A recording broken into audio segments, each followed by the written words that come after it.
Chers frères et sœurs, retenez cette phrase. L'accomplissement parfait de l'amour, c'est quoi? Le pardon. L'accomplissement total de l'amour, c'est le pardon. Si Jésus-Christ s'était contenté seulement de s'incarner, si Jésus s'était seulement contenté de nous nourrir, de nous annoncer la bonne nouvelle de qui est son Père, qu'il est bon, si Jésus s'était contenté seulement de nous annoncer l'amour du Père, et si sur la croix, si Jésus n'avait pas pardonné à ses bourreaux, son amour arrête incomplet. S'il n'avait pas dit Père sur la croix, Père pardonne-leur car ils ne savent pas ce qu'ils font, son amour allait être incomplet.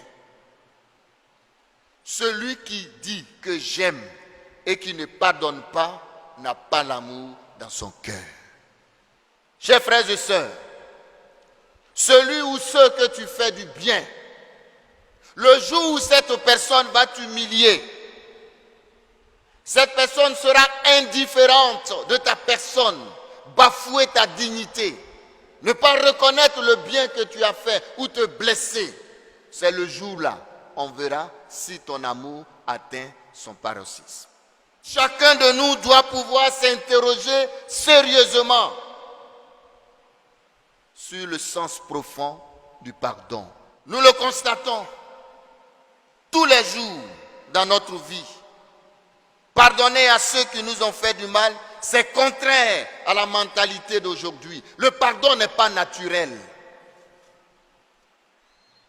Certainement, parce qu'il est totalement injuste par nature. Je suis l'offensé, je suis blessé, je suis humilié et c'est moi qui dois pardonner.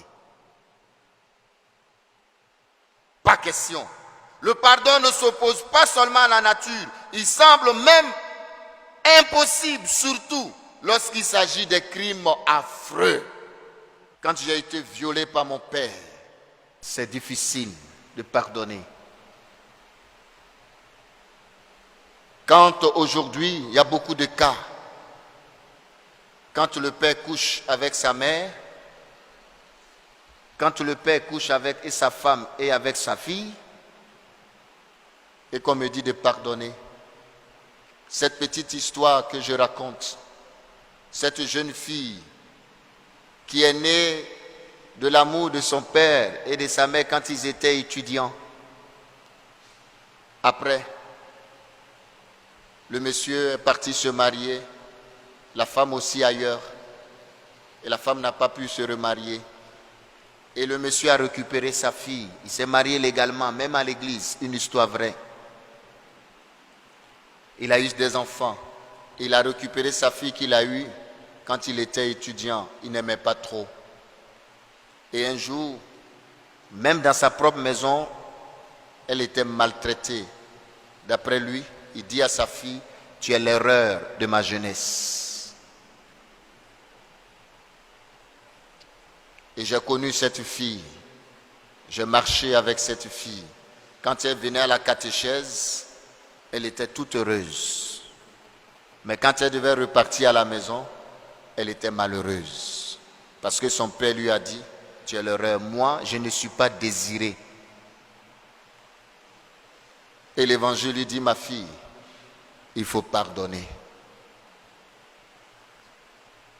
Chers amis, ce n'est pas facile. Et je suis sûr que nous-mêmes qui sommes ici, souffrir à cause des membres de sa propre famille, ne pas être aimé par l'un de ses parents, parfois même par aucun des deux, être trahi par son conjoint ou sa conjointe, l'infidélité, être rejeté par les membres de sa famille, être abandonné ou délaissé par ses enfants ou petits-enfants, l'ingratitude, l'indifférence. Tu as dépensé toute sa vie pour que ses enfants deviennent ce qu'ils sont aujourd'hui. Et on te traite de sorcière, on te traite de sorcier. On ne reconnaît même pas tous les sacrifices que tu as faits. Et tu es bafoué dans ta dignité. Être rejeté et détesté par sa belle famille ou ses beaux-parents. Tu as épousé leur enfant, mais tu n'es pas aimé. À longueur de journée, on t'insulte. et on te dit il faut pardonner. Être victime de l'animosité, surtout de la jalousie de l'un de tes proches, parce que tu as réussi, et rivalité, je dirais fraternelle, en cas de réussite sociale ou professionnelle dans ta famille. Oui, chers frères et sœurs, nous subissons une offense grave, une agression, une attaque, et notre premier mouvement, c'est quoi? Instinctif, c'est quoi? Eh bien, souvent, et d'ailleurs même, de se défendre. Et cette réaction est bien compréhensible, mais cette réaction de légitime défense, où tu dois réagir, où tu veux obtenir réparation, le Seigneur te dit non.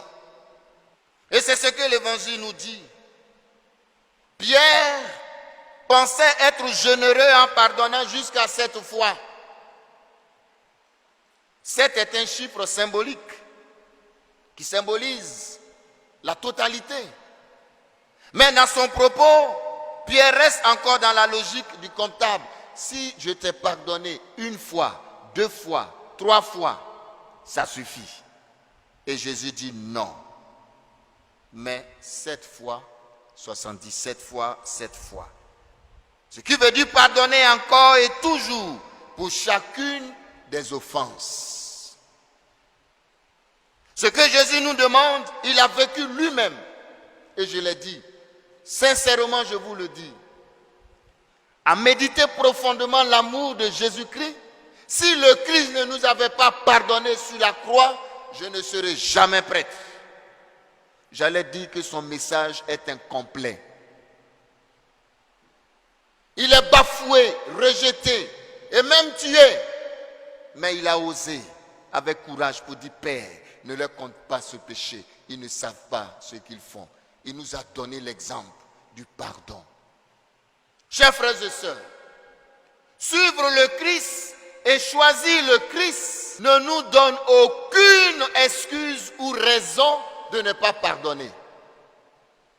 Si tu suis le Christ, tu dois pardonner. Il n'y a aucune raison valable. Je dis bien aucune raison valable pour t'excuser de pardonner. Nous avons tous des excuses pour pardonner. Oh mon Père, c'est trop difficile. Oui, c'est difficile. Mais il faut demander la grâce à Jésus. Alors mettons-nous un peu en prière. Entrons en nous-mêmes. Méditons, chers frères et sœurs. Et je nous invite à méditer. Tu es là aujourd'hui. Qui sont ces personnes qui t'ont offensé, blessé, humilié, qui ont gâché ta vie? Avec qui es-tu en colère?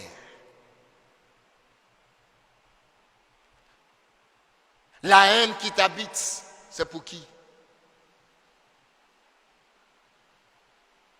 Toi qui nourris la vengeance, le Seigneur te dit non. Chers frères et sœurs, voilà la parole de Jésus aujourd'hui, le pardon.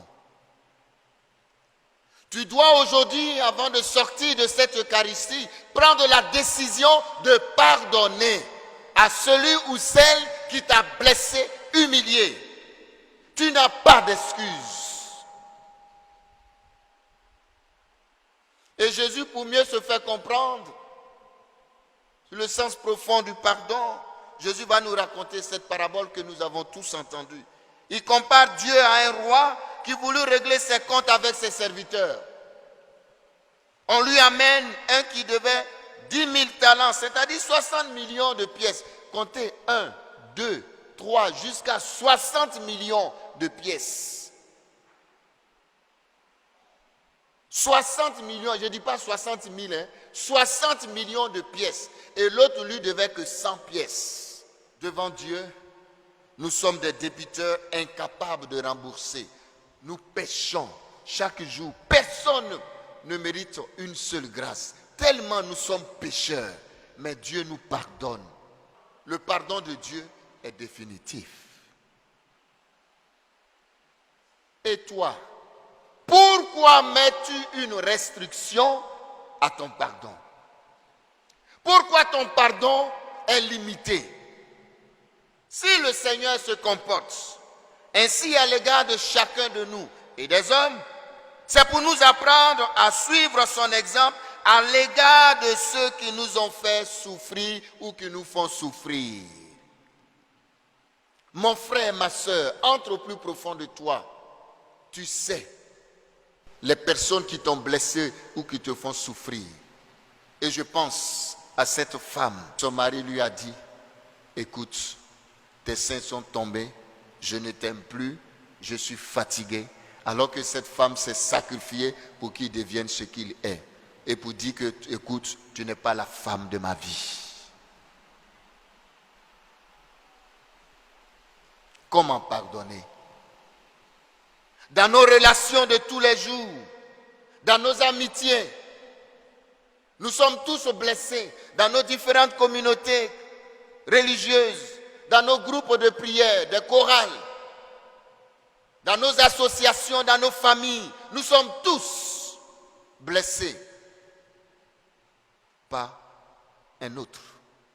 Et le Seigneur nous demande aujourd'hui de prendre la résolution de vider ton cœur.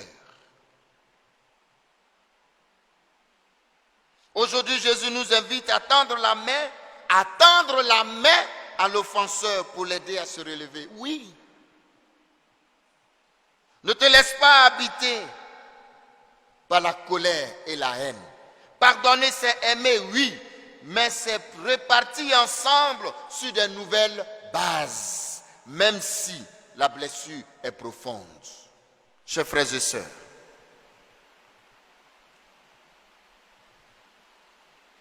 que chacun de nous, dans le silence de son cœur, prenne conscience qu'il doit pardonner.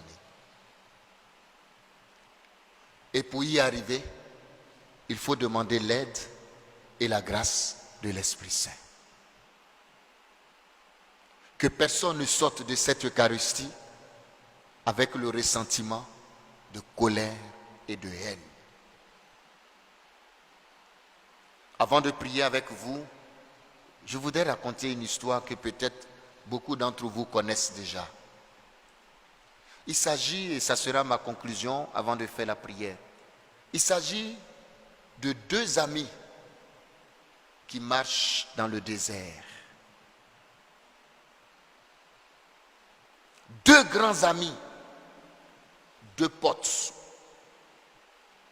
Je ne dis pas camarades, deux amis. Ils sont plus que même des frères. Ils marchent dans le désert. Et il y a eu des disputes entre les deux. Et puis il y a un des amis qui a giflé l'autre. Et vous savez ce que celui qui a été giflé a fait? Il a écrit dans le sable. Il dit, aujourd'hui, mon meilleur ami m'a giflé. Et puis ils ont continué leur chemin. Et à un moment donné, ils sont arrivés à une oasis, c'est-à-dire où il y a l'eau. Il y a de l'eau. Et ils ont décidé de se baigner, de nager. Et celui qui a été giflé, il ne sait pas nager. À un moment donné, il a commencé à se noyer.